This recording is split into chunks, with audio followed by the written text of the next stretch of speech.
The cowboy's hand tightened around her wrist. The moment the wolves started circling in the dark, snow blasted sideways through the pine trees as Clara stumbled off the trail, her boots sinking deep into ice. Somewhere beyond the ridge, a wolf growled low enough to rattle the horses. Wyatt pulled her hard against his chest, rifle aimed into the storm. Then he whispered near her ear, "Be quiet and stay close to me." But the look on his face made Clara realize the danger wasn't only outside in the woods. What would you do if you were standing there in that storm? "This evening, you'll go to the station and meet your wife." Evelyn Mercer said it, without looking up from the ledger book in front of her. The scratching sound of her pencil filled the small general store, while wind rattled the front windows hard enough to shake the hanging lantern. Wyatt Mercer stood near the stove, snow melting slowly from the shoulders of his coat. One gloved hand rested on a sack of flour he had carried down from Cedar Ridge that morning. His beard was thick with frost. His gray eyes stayed fixed on the fire. "I never asked for one," he muttered. "That stopped mattering 3 letters ago." Evelyn finally lifted her gaze. Widowhood had sharpened her face over the years, but not softened her stubbornness. She closed the ledger and pushed her spectacles higher on her nose. "She left Cheyenne 4 days ago. You think a decent woman rides all the way to Wyoming territory in winter for amusement?" Wyatt said nothing. Outside, Red Hollow looked half buried already. Snow packed itself against the boardwalks. Horses stood steaming near the hitching posts. Somewhere farther down Main Street, a hammer struck metal from the blacksmith shop. "You spend too many nights alone up there," Evelyn continued. "A man starts talking more to the wind than people. The wind listens better. That supposed to be funny?" Wyatt pulled his hat lower and headed for the door before she could answer herself. By the time he reached the station, the afternoon sky had turned the color of cold iron. Smoke drifted from the waiting train tracks. A few townsfolk lingered under the awning, stomping boots against frozen boards. They stared when they saw Wyatt Mercer, the mountain hermit, the widower's brother.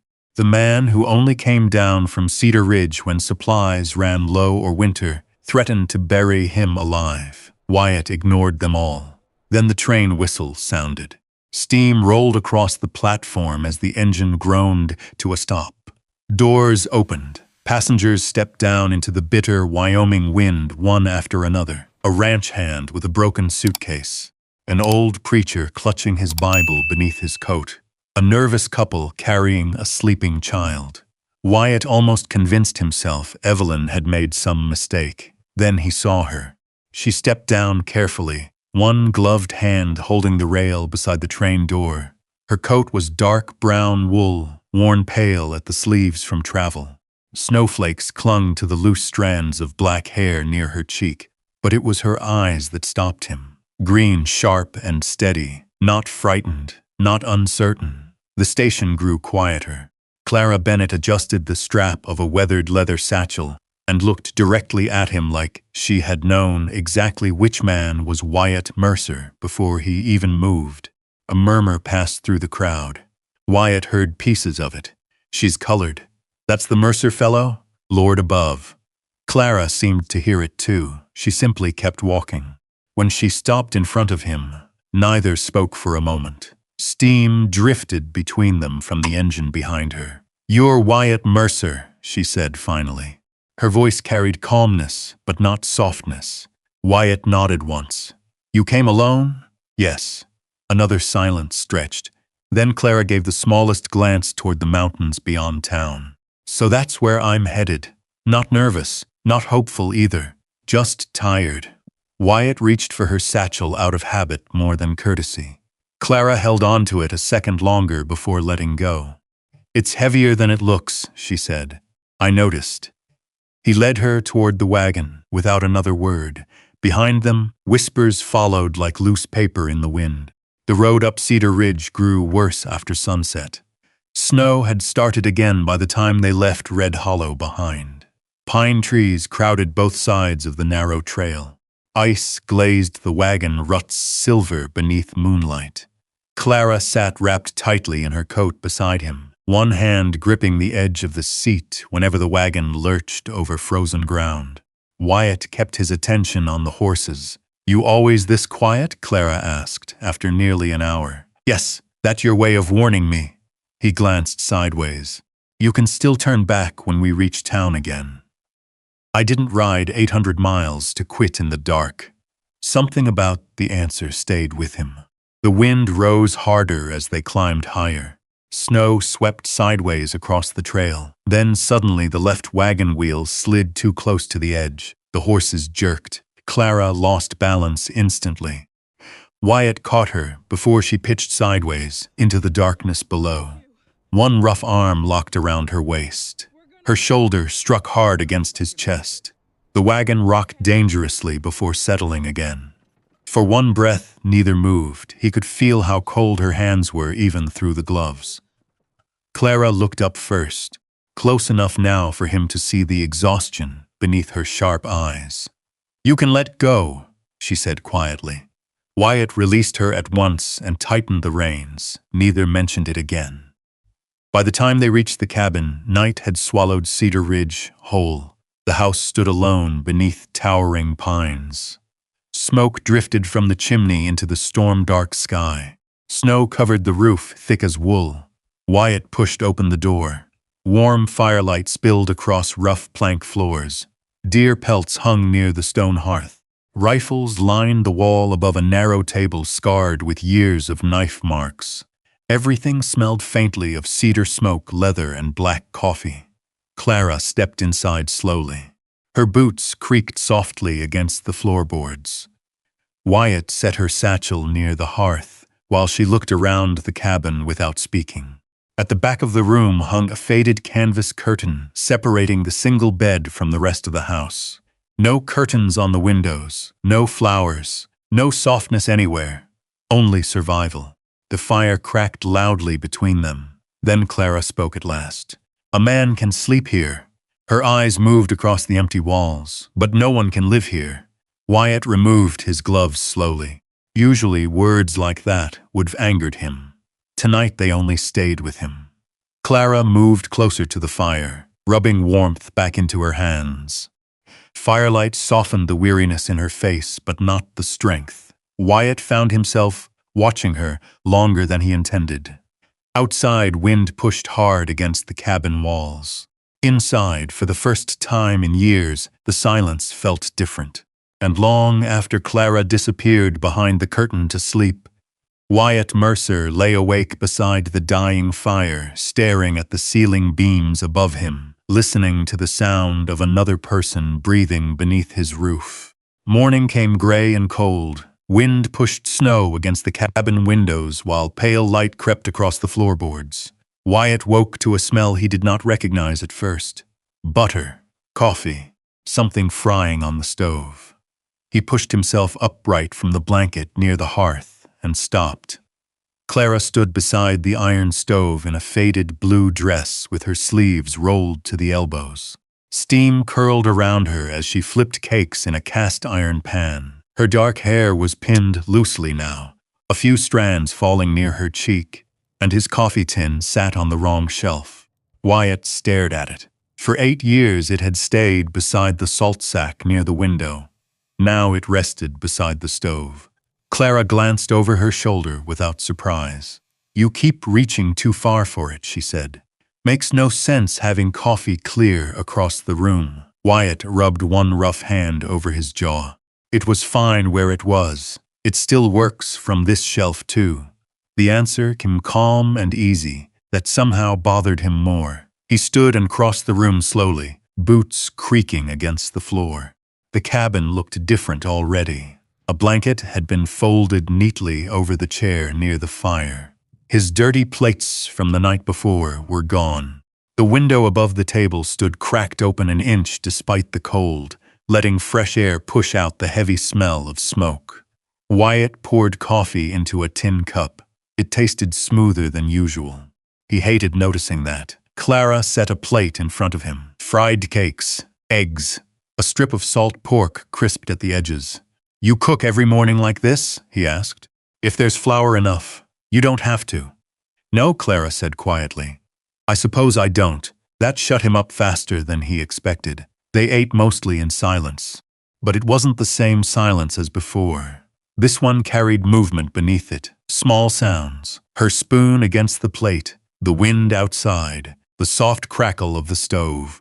Wyatt finished first and reached for his coat. I'll be checking fence lines before the next storm rolls in. Clara nodded once. Then, just as he reached the door, she said, I'll need to go into town tomorrow. He turned halfway back. For what? Curtains, lamp oil, maybe fabric. This cabin's got windows and light already. It has holes covered with glass and one lantern that smells like burnt grease. Wyatt frowned. It worked fine before. Clara met his eyes steadily across the table. You keep saying before, like you expect this place to stay exactly the same. Neither looked away. Finally, Wyatt pulled open the door and stepped out into the snow. The cold hit hard enough to sting his lungs.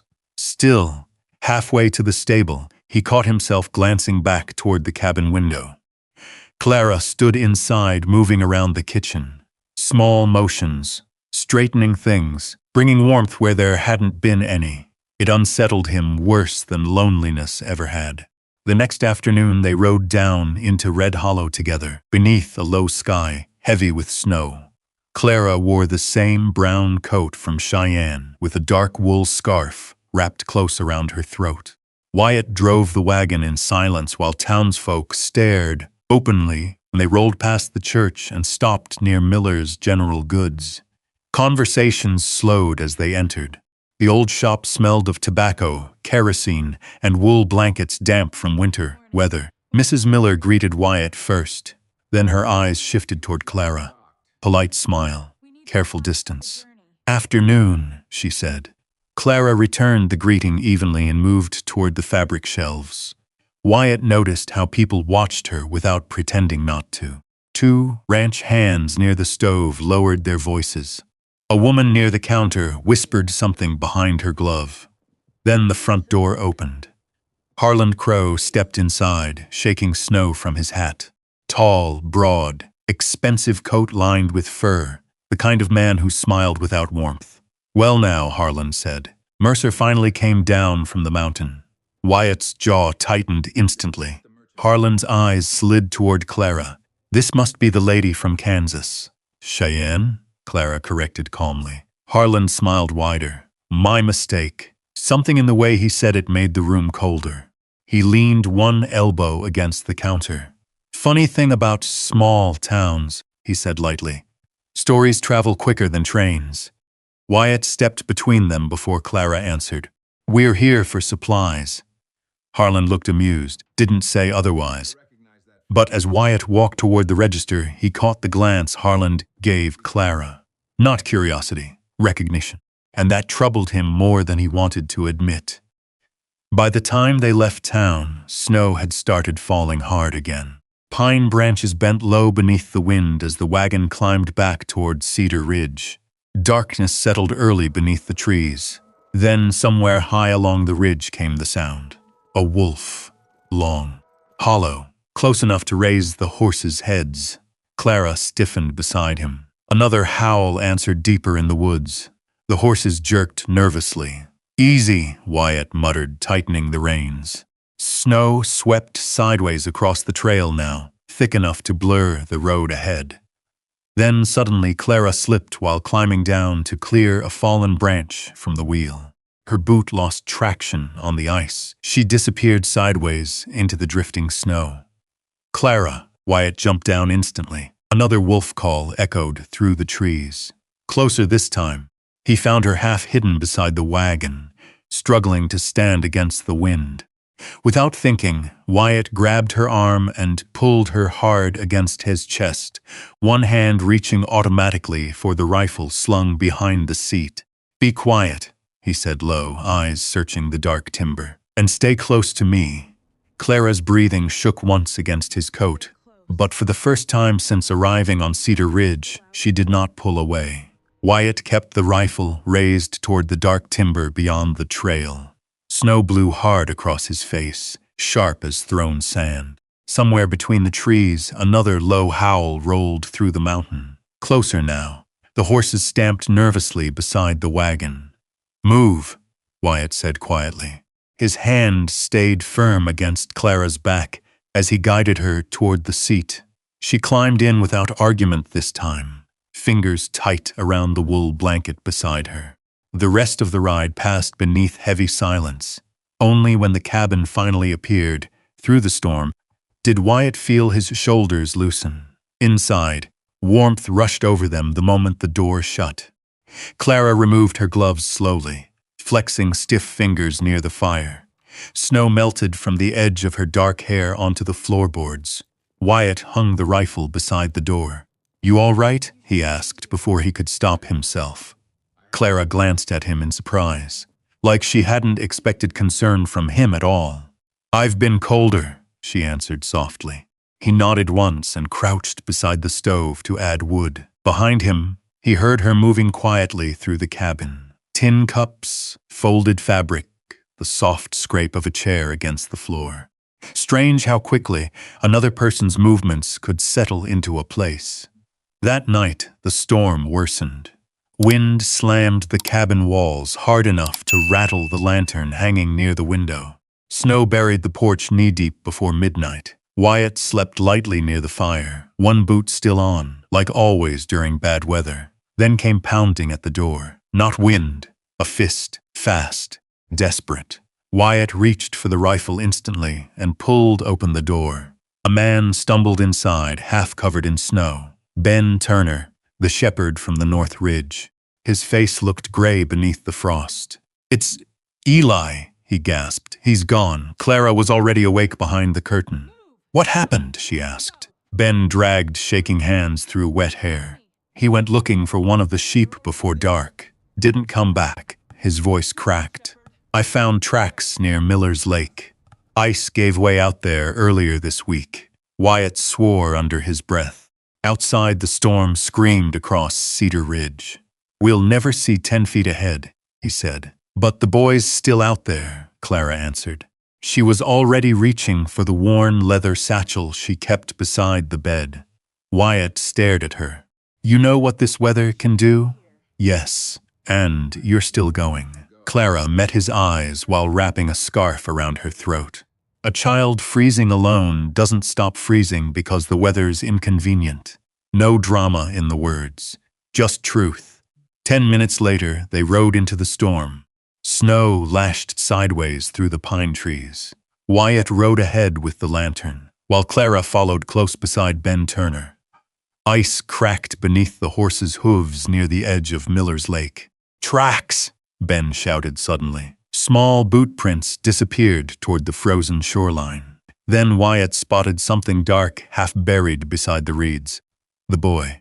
Eli Turner lay curled against the snow-covered bank, one arm partly frozen into the slush where the ice had broken beneath him. Clara dropped to her knees beside him instantly.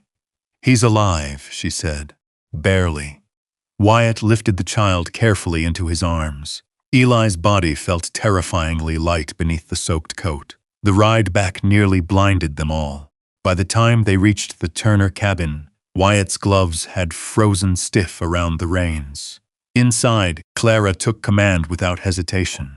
"More firewood, boil water, warm blankets, not too fast." Her voice stayed calm while fear shook the room around her. Wyatt fed logs into the stove until sweat dampened his collar despite the cold.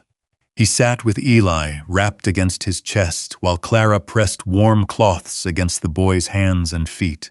Hours crawled by. Wind howled outside. The cabin smelled of wet wool, smoke, and the sharp herbs Clara crushed between her fingers. At one point, Eli stopped shivering completely. Ben Turner broke apart beside the table. But Clara leaned close to the child, one hand steady against his cheek. "Stay with me," she whispered. "Come on now." Wyatt watched her face in the firelight. Focused, tired, gentle in a way he had not expected. Near dawn, Eli finally coughed weakly and turned his head beneath the blankets. The room breathed again. Ben Turner covered his face with both hands. "Thank God," Clara sat back slowly, exhaustion showing for the first time in her eyes. "He'll live," she said. When they finally rode home after sunrise, neither Wyatt nor Clara spoke much. The storm had passed. Fresh snow covered Cedar Ridge untouched and bright beneath pale morning light. Back at the cabin, Clara nearly fell asleep, pulling off her coat. Wyatt took it gently from her hands and hung it beside the fire. "You should rest," he said. She tried answering, but only nodded faintly instead. A few minutes later, Wyatt found her asleep at the table, one cheek resting against folded arms beside an untouched cup of coffee. For a long moment he simply stood there, looking at her. Then, carefully, awkwardly, he lifted her into his arms. Clara stirred once against his chest, but did not wake. He carried her behind the curtain and laid her carefully across the bed. Her hair had loosened completely now. Dark strands spread across the pillow. Wyatt pulled the blanket higher around her shoulders. Then Clara's eyes opened. For one still moment, neither moved. His hand remained near her face. Her breath touched his jaw. The space between them narrowed slowly, naturally, like neither one meant for it to happen. Wyatt leaned closer. Then heavy pounding exploded against the cabin door. Both jerked apart instantly. Wyatt cursed softly and strode toward the front room, opening the door hard enough for cold air to rush inside. Harland Crow stood on the porch beneath the morning snow. His eyes moved once toward the bed curtain behind Wyatt, then back again. "You should ask your wife," Harland said evenly. "How many men died around her before she came here?" The wind pushed snow through the open doorway between them. Wyatt's hand tightened against the edge of the door. Harland brushed snow from his coat sleeve, like he had come only to discuss weather and cattle prices. "Heard some interesting things from a freight driver out of Kansas City," he continued. "Funny how stories travel." Behind the curtain, the cabin stayed silent. Too silent. Wyatt finally spoke. "You done talking?" Harland smiled faintly. "Just thought a man ought to know who he invited into his home." "My home ain't your concern." For the first time, something colder slipped into Harland's eyes. "No," he said quietly, "but Red Hollow is." Then he stepped off the porch and disappeared into the falling snow. Wyatt shut the door hard enough to rattle the lantern. For a long moment he stood there, staring at the wood grain beneath his hand. The fire cracked softly behind him. He turned at last. Clara stood beside the table now, one hand resting near the coffee cup she had never finished. Her face had gone pale with exhaustion, but her eyes stayed steady.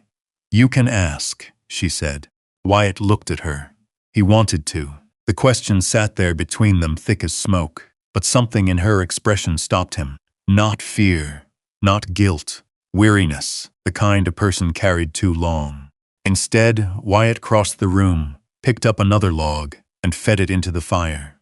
"I'm not asking anything tonight," he muttered. Clara lowered her eyes slightly. That hurt worse somehow. The next 2 days passed beneath a strange quiet. Snow buried Cedar Ridge deep enough to swallow fence posts. Wyatt spent hours outside clearing paths to the barn, while Clara stayed near the stove, mending blankets and boiling herbs that filled the cabin with sharp, earthy smells. Sometimes he caught her watching him through the window. Sometimes she caught him doing the same. Neither spoke much, but something had shifted. The almost kiss lingered between them now, alongside Harland's words. On the third night, the storm eased enough for moonlight to reach the valley again.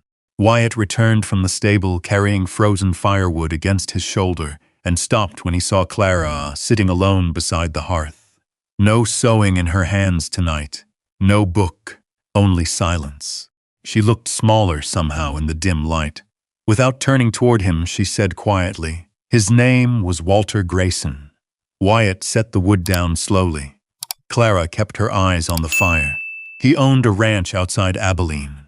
Big place, white fences, peach trees near the creek. Her fingers tightened together in her lap. "I worked there, caring for his wife after she took sick." The cabin stayed still except for the low hiss of burning pine. After She died, Clara continued. Mr. Grayson started drinking heavier, gambling too. By winter, he'd lost more money than he could repay. Wyatt sat down across from her without interrupting. One morning, they found him dead in his office. She swallowed once, self-inflicted. Outside, wind brushed softly across the roof. The town needed someone to blame, Clara said. And I was there. At last, she looked up at him. You know how people stare when they've already decided who you are? She asked quietly. Wyatt did know. Maybe not in the same way, but enough. Clara's voice grew softer. I lost my room at the boarding house first, then my work. Folks stopped speaking when I walked past. A faint, bitter smile crossed her mouth. One woman told me death followed wherever I stayed. Wyatt stared into the fire. Harland's words echoed back now, sounding uglier than before. I read your sister's letter 3 weeks later, Clara said. I answered, because Wyoming sounded far enough away that maybe nobody there would know my name. Silence settled again. Not empty this time. Heavy, real. Finally, Wyatt rubbed one rough hand across his beard. You should've told me. Clara nodded once. I know. But you didn't kill anybody. No. Then Harland Crow can go to hell. The words came out harsher than he intended. For the first time that night, Clara's shoulders loosened slightly. But by morning, Red Hollow was already talking. Harland had made sure of it. 3 men refused Wyatt at the trading post that afternoon. Another stopped speaking when Clara entered Miller's store for flour.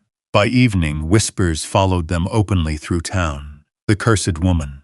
Bad luck. Death around her. Wyatt heard every bit of it, and so did Clara. That night she barely touched supper. After midnight, Wyatt woke to the sound of quiet movement. He sat up instantly. Clara stood near the door, wearing her coat and gloves. Her satchel rested beside her boots.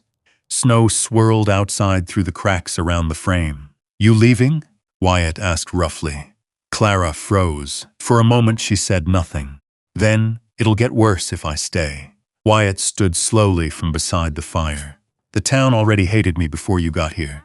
This is different. No, he said. It ain't.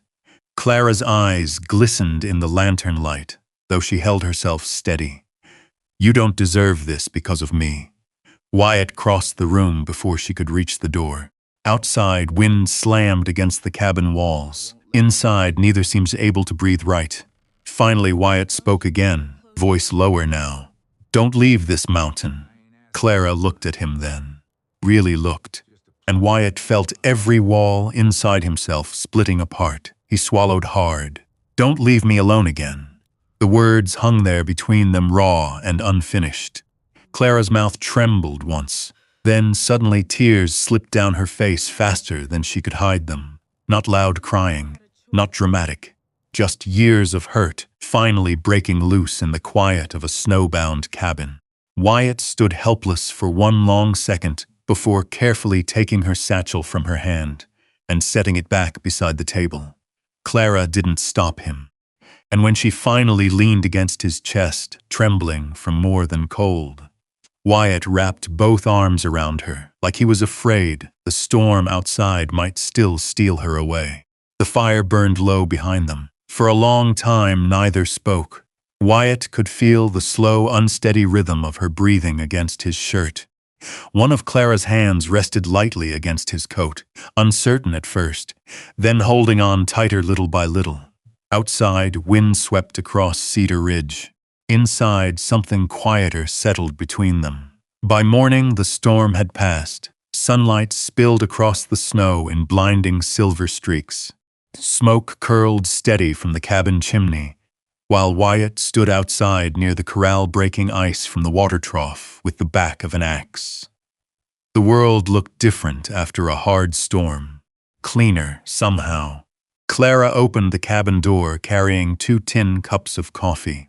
She stepped carefully through the snow toward him, her boots sinking deep with each step. You forgot breakfast, she said. Wyatt took the cup from her gloved hand. I was busy. You've been busy since sunrise. He glanced sideways at her. You keeping track now? Someone has to. The corner of his mouth moved slightly, not quite a smile, but closer than she had ever seen. Clara noticed it. She pretended not to. The days after that settled into a rhythm neither of them spoke about out loud. Wyatt repaired fence posts, damaged by winter winds, while Clara patched old blankets and sorted dried herbs across the kitchen table. Some evenings, she read aloud from an old newspaper Evelyn had sent up from town wrapped around coffee beans. Sometimes Wyatt listened. Sometimes he only sat near the fire sharpening tools while her voice filled the cabin softly. Either way, the silence no longer felt empty. One afternoon they rode into Red Hollow together with a wagon full of pelts tied beneath canvas sheets. People still stared, but differently now. Ben Turner shook Wyatt's hand outside the feed store and thanked Clara again for saving Eli. Mrs. Miller slipped an extra loaf of bread into Clara's parcel without charging for it. Not everyone changed. Harland Crow watched from across the muddy street near the church, dark coat buttoned against the wind. "You're making a mistake standing beside her," he said quietly as Wyatt passed. Wyatt stopped. Snowmelt dripped from the roofline beside them. For years, most men in Red Hollow had avoided looking Wyatt Mercer directly in the eye. Harland did not. "She belongs here as much as I do," Wyatt answered. Harland gave a short, humorless laugh. "That mountain's not worth much now." Wyatt stepped closer, then stopped trying to buy it. For a second, the street went still around them. Then Wyatt turned away first and climbed back into the wagon beside Clara.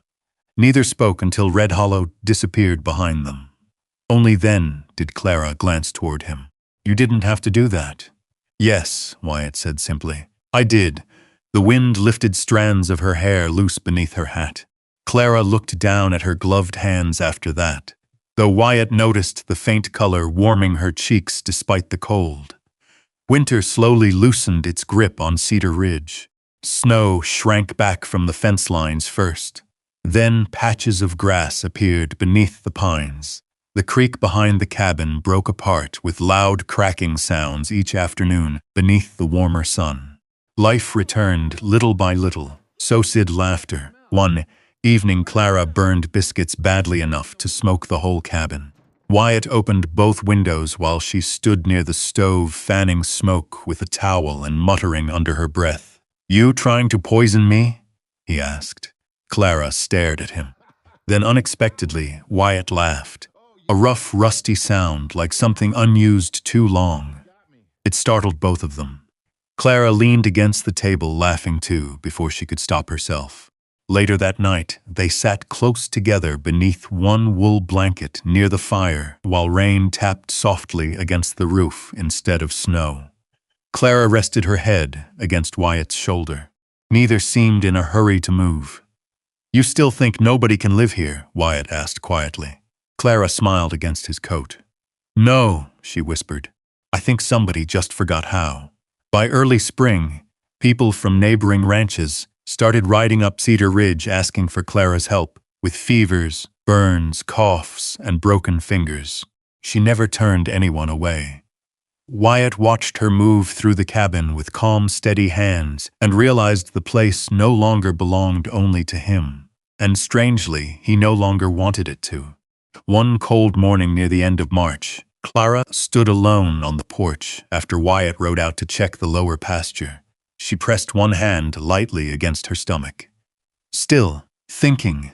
When Wyatt returned near dusk, he found her sitting quietly by the fire with tears shining in her eyes. Fear hit him instantly. "What happened?" Clara looked up slowly. For a second, she seemed almost unsure how to say it. Then a small, trembling smile reached her mouth. "We're having a baby." Everything inside Wyatt Mercer went completely still. The room, the fire, even the wind outside. He lowered himself slowly into the chair across from her without taking his eyes off her face. "A baby," he repeated quietly. Clara nodded once. For a long moment, he said nothing at all. Then finally Wyatt stood, crossed the room, and knelt beside her chair. His rough hand covered hers carefully, almost afraid too much pressure might break something fragile. He pressed his forehead lightly against her knuckles, and Clara understood then. This silent mountain man, who once feared loving anyone, now feared losing them more than death itself. Months later, spring spread green across Cedar Ridge.